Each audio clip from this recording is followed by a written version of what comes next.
আমরা না আমাদের নিজেদের মানে আশেপাশের যে জিনিসগুলো আমাদেরকে খুব নেগেটিভিটি দেয়, সেই নেগেটিভিটি থেকে নিজেদেরকে সরিয়ে আনতে পারে না। যেমন আপনি চিন্তা করে দেখেন, আপনার বাসায় আপনি যেখানে ঘুমান, আপনার ঘর, এটা কিন্তু খুব পজিটিভ একটা এনভায়রনমেন্ট আপনার জন্য। আপনার ঠিকমতো ঘুম হওয়াটা, ঠিকমতো নিজের ওভার থিঙ্কিং থেকে নিজেকে সরিয়ে আনার জন্য আপনার ঘরের আশেপাশের পরিবেশটা খুব ইম্পর্টেন্ট।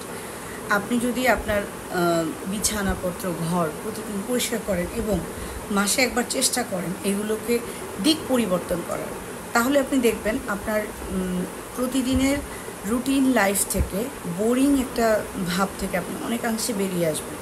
আপনি কি একই জামা প্রতিদিন পরেন?